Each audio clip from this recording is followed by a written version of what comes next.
Good morning. Welcome to the Long Live Alternative Parties podcast.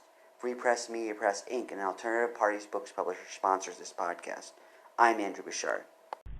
Welcome to the Long Live Alternative Parties podcast. Today, Alternative Parties friends, we have another exciting guest like we always have in this podcast. His name is Steve Yurash, and he is running for Congress with the Colorado Central Party. So welcome to the podcast, Steve. Thanks, Andy. Glad to be here. We're glad to have you. Let's get started by you kindly giving us an introduction to yourself, a brief biographical sketch. Sure. So I am 61 years old, and I grew up in Palo Alto, California, home of Stanford University and Silicon Valley. And so I went to San Jose State, got a degree in physics, and worked in the semiconductor industry my entire career. My father was also in the semiconductor industry. He worked at Fairchild Semiconductor, which really started the semiconductor industry in Silicon Valley, put the silicon in Silicon Valley. So that was my first job in the semiconductor industry as well. Lived there until 2003 when I moved to Fort Collins, Colorado, and worked at Intel Corporation for 23 years. Worked at 6 other companies before that. So it was amazing seeing all the changes in technology and the computer industry during those years. Amazing changes. But I've also been involved in politics, even since college, and did some campaign management and created brochures for some of the local campaigns in Silicon Valley. And so that was a lot of fun. Also helped manage a campaign at San Jose State for the student government, which we won by a handful of votes. That was very exciting. And so I've been a Republican since up until 2019 when I changed my party affiliation to unaffiliated.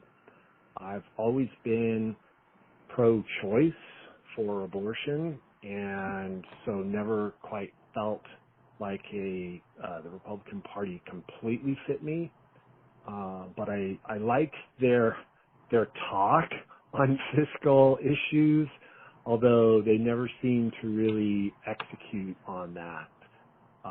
So kind of always wanted to put together a non-religious political party, and so that's what I've done. But that's kind of my background of where I've been up until now. So you founded the Colorado Center Party, Center Party, yes, I did. So I retired from Intel at age 60 back in January of 2021 and did some skiing. I loved skiing in Colorado. And so back in May of 21, started working on creating the Center Party. Okay. So built the website. I did some paperwork to make sure I was all legal, and wrote bylaws. So I had to study the Democrat Party, Republican Party, Constitution Party, which is a smaller party, bylaws, so that I would be ready to form an organization. And then put together a postcard that I could mail out. So in the November 2021 timeframe, I spent pretty close to $20,000 of my own money to send out about. Yeah, it was a lot of money. So I'm not super wealthy by any means, but I felt I could afford that. And so that $20,000 bought me about 35,000 postcards. And so, got the voter registration lists through the various counties, also the statewide one, and since I've worked in the semiconductor industry in engineering, I've done mostly engineering, although I had a few short stints in management. I was able to program myself a filtering of those lists. You can't, the lists are too big to stick into an Excel spreadsheet. So did my own filtering so that I was sending to unaffiliated and households with multiple people to try to, broaden the number of people I was reaching. And so the response rate was pretty low, but enough so that I got some activists who were willing to help create the party. And in January of 2022, we had our organizing meeting, and we elected the state officers, and bylaws provide for some additional, what are known as bonus members to the executive committee, almost identical to how the Democrats and Republicans organize their executive committee. Okay. And so we have our officers and a few extra people on the executive committee. I have a steering committee, doesn't meet as often. And so that's how the organization got started. And, we've had some donations, but not a lot into the party.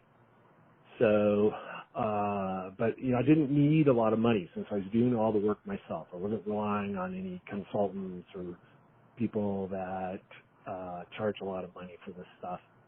And so that's how the organization started, and then, proceeded into the next phase.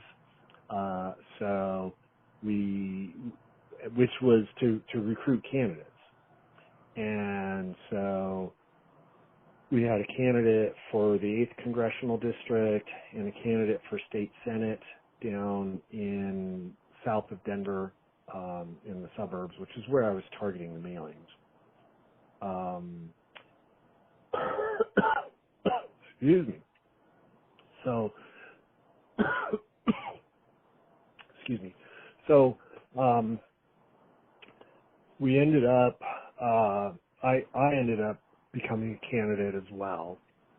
There was some confusion that we had temporarily on whether our candidate, Tim Long, in the 8th Congressional District was properly qualified with this registration. You have to be unaffiliated in January of the election year. And the registrar's office had a mix-up on his voter registration, which eventually got cleared up. But that induced me to become a candidate. So we had our nominating convention at the end of April and nominated the 3 candidates, including myself.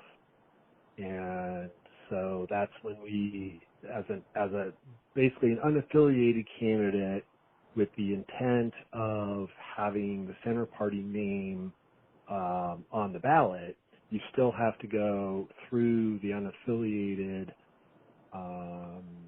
requirement to get your name on the ballot, which means collecting petition signatures.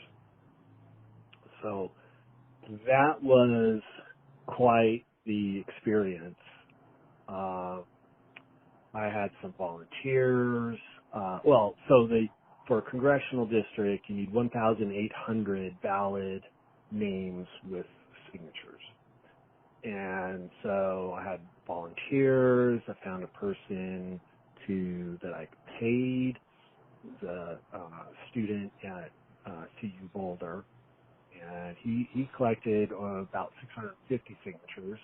I did 727 myself, and the volunteers and 2 different paid organizations, petition organizations, and they didn't gather very many signatures for me. But all in all, I submitted 2,164 raw, unverified signatures, and the Secretary of State's people validated that 1,537 were indeed valid. So I had a margin of error of 37 signatures. Wow, that's awesome. Yeah.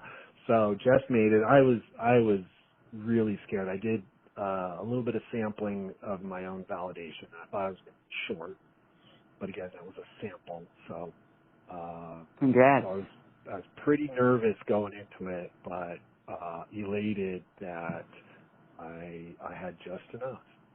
Yes. All right. So it was great. It was amazing.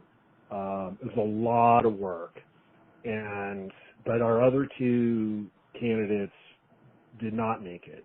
Right? It's just really hard to get enough signatures. A lot of people don't want to bother. They won't even let you ask them any questions. But because of the center party name, there actually were a lot of people who said, wow, the center party, we've needed that for years. Where have you guys been? Isn't there one already?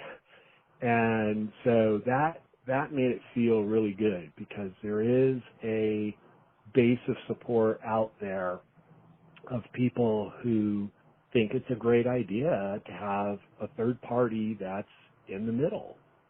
And the center party name immediately tells people where we are on the political spectrum. And so we've worked hard to make sure we are in the middle of what people think is the range, the political spectrum range. The question I got most often from people in asking for their signature was, where do you stand on abortion? And so we are pro-choice, and there are a few people that would say, "Whoa, that's not me. Sorry, I'm not signing your petition." But by and large, 90% of the people I spoke to were grateful that we had the pro-choice stance. And then, of course, some people would ask other questions as well. Gun control probably being the second most asked question. And one of the things I think is important is fiscal responsibility. That's kind of part of our tagline, fiscally responsible and inclusive. But people don't ask about that. And they may understand that it's important, but they don't really understand it enough to be able to ask questions about it. And yet I think this is a big danger for our country and what's happening with all the spending. It's causing inflation, the debt payments are going to skyrocket. So the whole issue there on the negative effects of that. But that's where essentially we are right now. Is so I made it onto the ballot. The official ballot gets not necessarily printed, but at least put on the Secretary of State's website of what the official ballot will look like. That's good. And that'll be September 12th. Okay. So at that point, the Colorado Center Party becomes a qualified political organization because I've made it onto the ballot as a congressional candidate. So we could also do that with a statewide candidate, but of course then you have to collect signatures in every congressional district. So the difficulty level is exponential, getting a statewide candidate on the ballot. So those other two individuals who got the nominations but didn't get on the ballot, are they going to run as write-in candidates?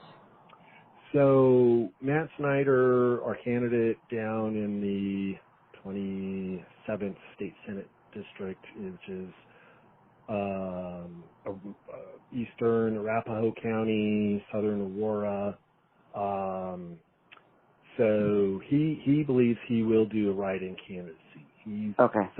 He's self-funding his campaign. He doesn't need to raise any money. He can can spend tens of thousands of dollars on a write-in candidacy. So he does have some plans for that. I Okay. don't believe that Tim Long, our candidate in 8th district, will be able to put together a meaningful campaign. So I think he won't. Okay. So the inclusive part, I'm sorry, I cut you off. Go ahead. Well, just to finish off this thought, right? So this is the next stage, right? The first stage was organizing. We've had to send in our bylaws and the results of our big meetings, conventions, if you will, to Secretary of State. And so getting on the ballot, then September 12th, we've become the Qualified Political Organization, or QPO. And then if I get 5% of the vote in the election in November in my congressional district, which includes Fort Collins and Boulder County, then we become a minor party. We could also become a minor party if 1,000 people register to vote and affiliate with our party. Because once we get that QPO status on September 12th, people can actually register to vote with an affiliation with our party. Just so to register to vote as a Republican, you could instead register to vote as a center party. And so 1,000 people do that, or I get 5% of the vote, we become a minor party, and then any candidate who affiliates with us and goes through our nominating convention can get on the ballot without having to collect petition signatures. And that's huge. I think we will be able to attract a lot more, quote, independent candidates who will decide to affiliate with us so that they don't have to go through the pain and anguish and expense of petitioning on the ballot. So those are the phases of development of the party in Colorado, and it's of course different in other states. Sure, sounds good. And you had a question about our candidates. Yes. You were mentioning how you have inclusive as part of your tagline. So can you explain what that entails, such as one of my first thoughts is inclusive might mean acceptance of LGBTQI population and their beliefs. Is that part of it?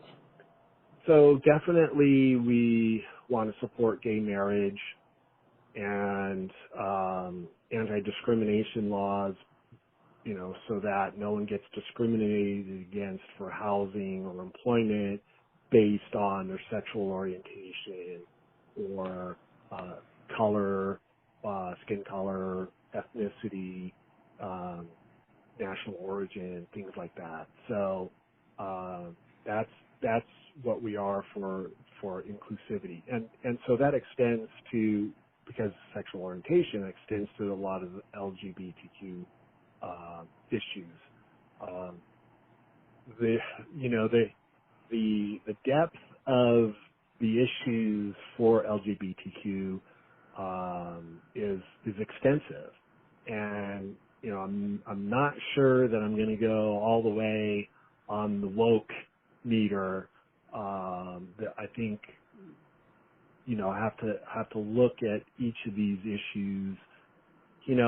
Little children should not be sexualized in school, either straight or otherwise. It's just, sexuality is not an appropriate subject for kids under 3rd grade. So, if they ask a question, teachers have to respond. You can't prevent teachers from doing that, but it shouldn't be part of the curriculum.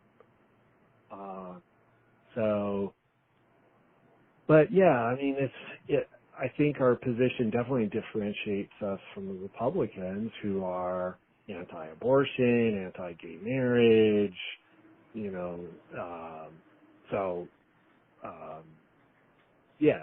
that's again my explanation for where we are on inclusivity. Human rights, LGBTQ rights are human rights, but those have to be balanced against the rights of little children and other things too. So it's not a blanket ticket to let certain groups dictate policy wherever they see fit. You have to have a discussion, particularly in regards to the schools. Parents need to be part of that discussion. And Sure. I think, most parents want to treat the LGBTQ community with respect. So I think respect for everyone is very important.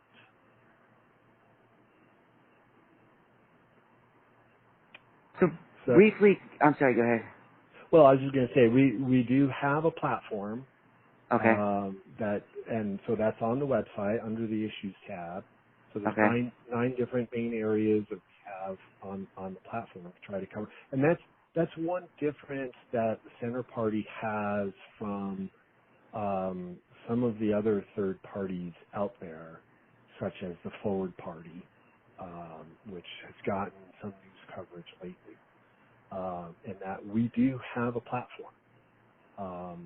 There is, of course, wiggle room for the platform statements. We try to be somewhat broad, so there's a little bit of wiggle room for candidates, and you see that in the Democrat Party and the Republican Party, right? The Joe Manchin is pro-life in the Democrat Party, the senator from West Virginia, right? So Yeah. that's he's not towing the line completely.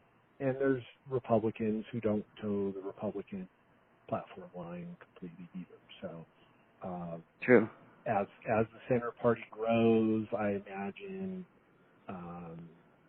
we'll probably get some candidates who are independent minded and might have their own opinions on one or two of the platform statements. But in general, I think our platform statements have met with a lot of approval. That's good. So for your district, what are the demographics of the area that you would be representing shall you win? So the demographics are, I think 40, maybe 42% unaffiliated voters. It's very high. There That's are good. some other districts that are even higher than that in unaffiliated voters. As far as the ethnic makeup, it's not that diverse. It's very white. Have large college populations in Fort Collins at Colorado State University and University of Colorado in Boulder. The housing prices in Boulder County are quite high, as they are in Fort Collins as well. And in Larimer County, Loveland, city of Loveland, the housing prices are a little bit lower there, but that's not part of the district. The redistricting carved that out, kept it in the 4th Congressional District, which is represented by Republican Ken Buck. And Loveland does tend to vote more Republican. So the unaffiliated outnumber either the Democrats or the Republicans, but it definitely leans Democrat. And again, it's really not that diverse of a congressional district. And Colorado as a whole is not all that diverse like New York or California or Illinois. But Boulder is known as a very liberal town. It is. Okay. But the rest is, you would say, more conservative or moderate, or how would you describe the rest? Well, Fort Collins definitely seems to be very much independent-minded, and the unaffiliated are very strong, but certainly in the city elections, which have lower turnout, they tend to vote quite liberally. Okay. And so the Fort Collins City Council is dominated by liberal Democrats. But Larimer County has been represented by Republicans on the county commissioners for a long time.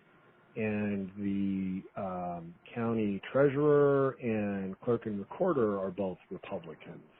Hmm. But over the last, well, it's really maybe the last 4 years, those county elections have definitely turned towards the Democrats.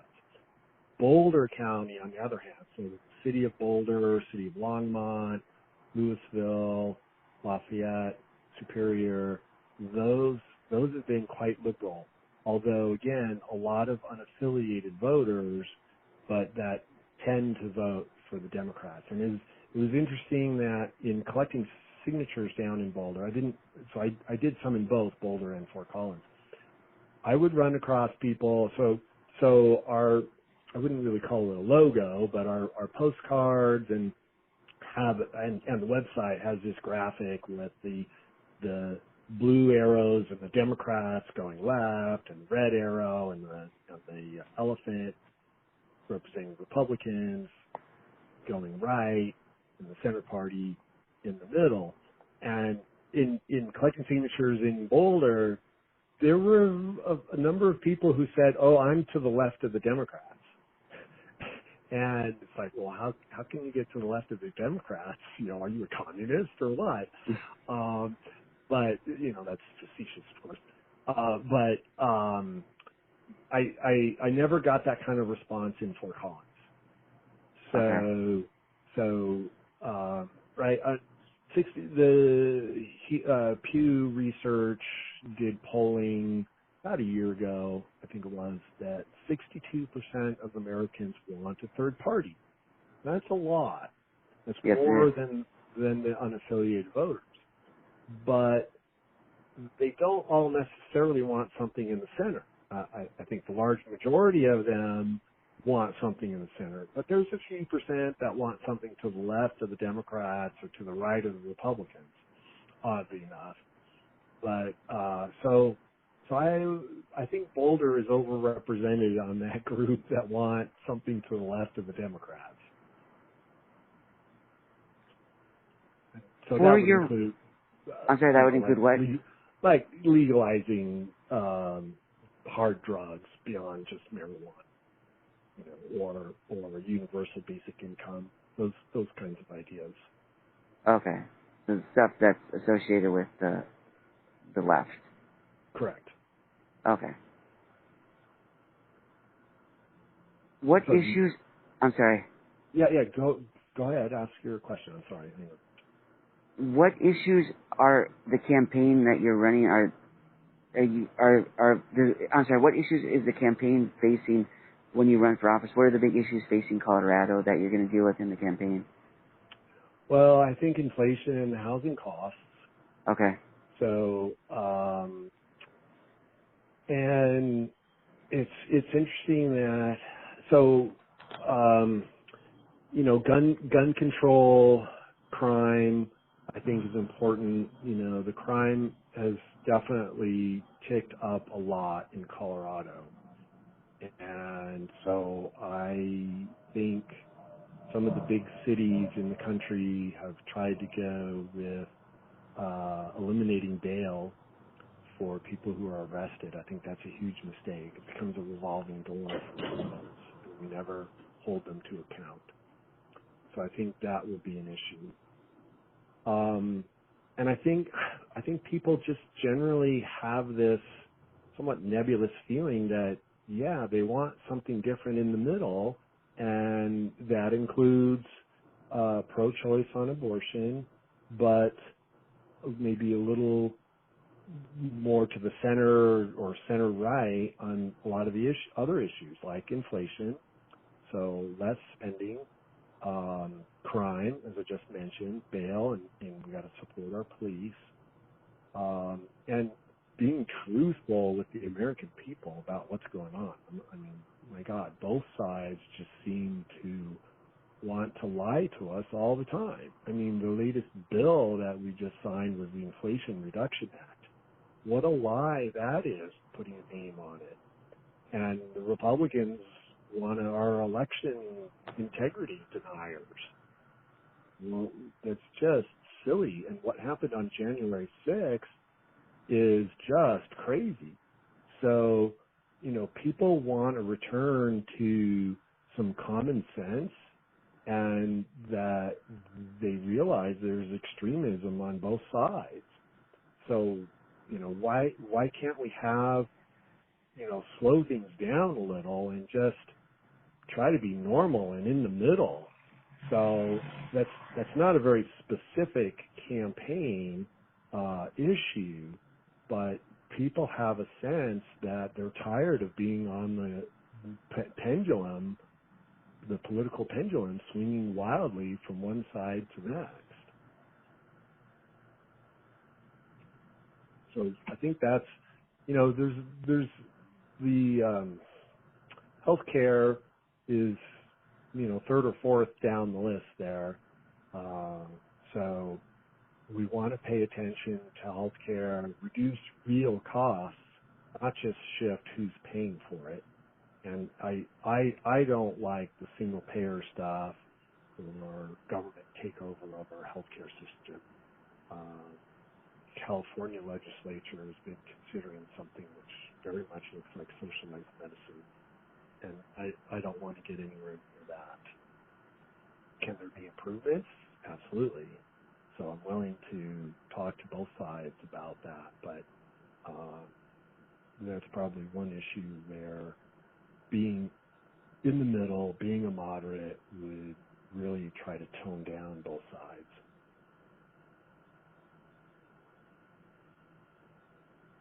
And I don't think it's good or wise at this point to try to get into too many different issues.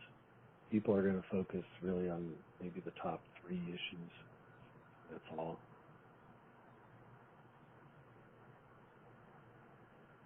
Fair enough.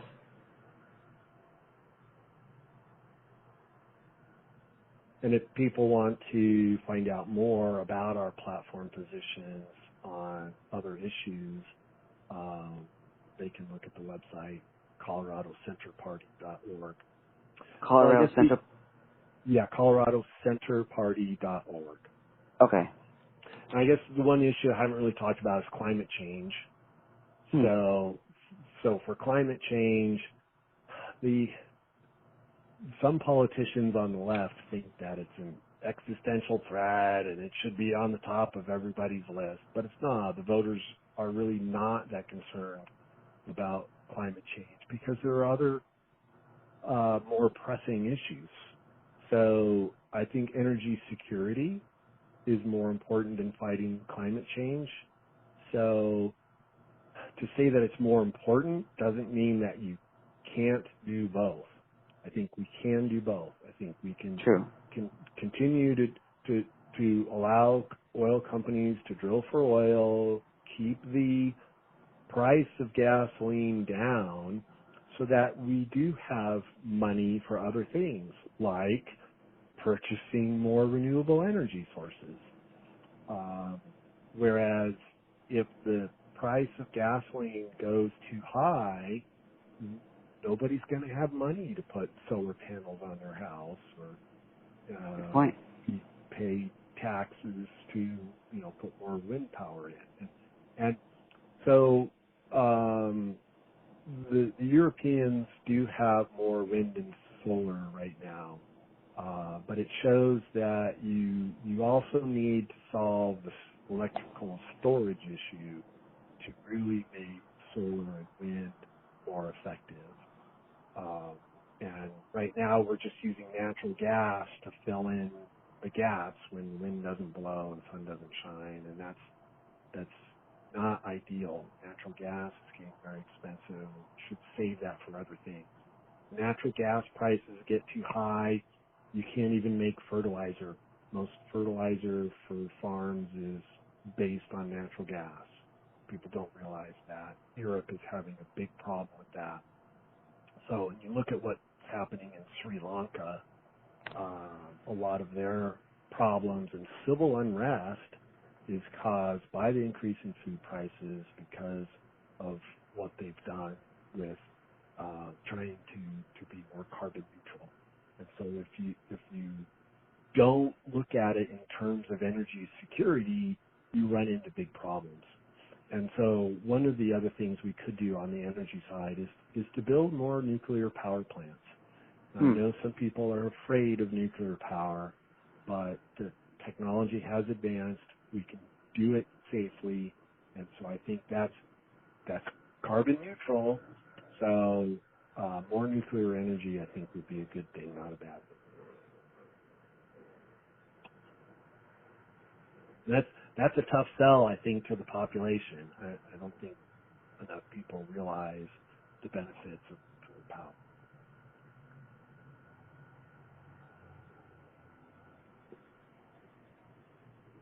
So, Steve, earlier you mentioned the ColoradoCentralParty.org. Is that the place people should go to support your campaign, or is there another place? No, that's my campaign webpage is just underneath the ColoradoCentralParty.org. So Okay. there's down below the top sliders is my campaign page. And so if they want to support me, the best place to go is to start at the party webpage. I've got a little video that I've made explaining some of my positions, and they can donate to the party. I think later this afternoon I'm going to be adding the donate button directly for my campaign. Oh, good. That's good timing for us then. Yeah. Excellent. Steve, we thank you for coming on the podcast today and talking about the Colorado Central Party and your campaign. Thanks, Andy. It's been a pleasure talking with you. All right. All the best in your campaign and all your other personal and professional endeavors. Thanks, Andy. Appreciate it. Best to you and your podcast. I hope your listenership increases with all the interesting guests that you've had. Take care. You too. Bye-bye.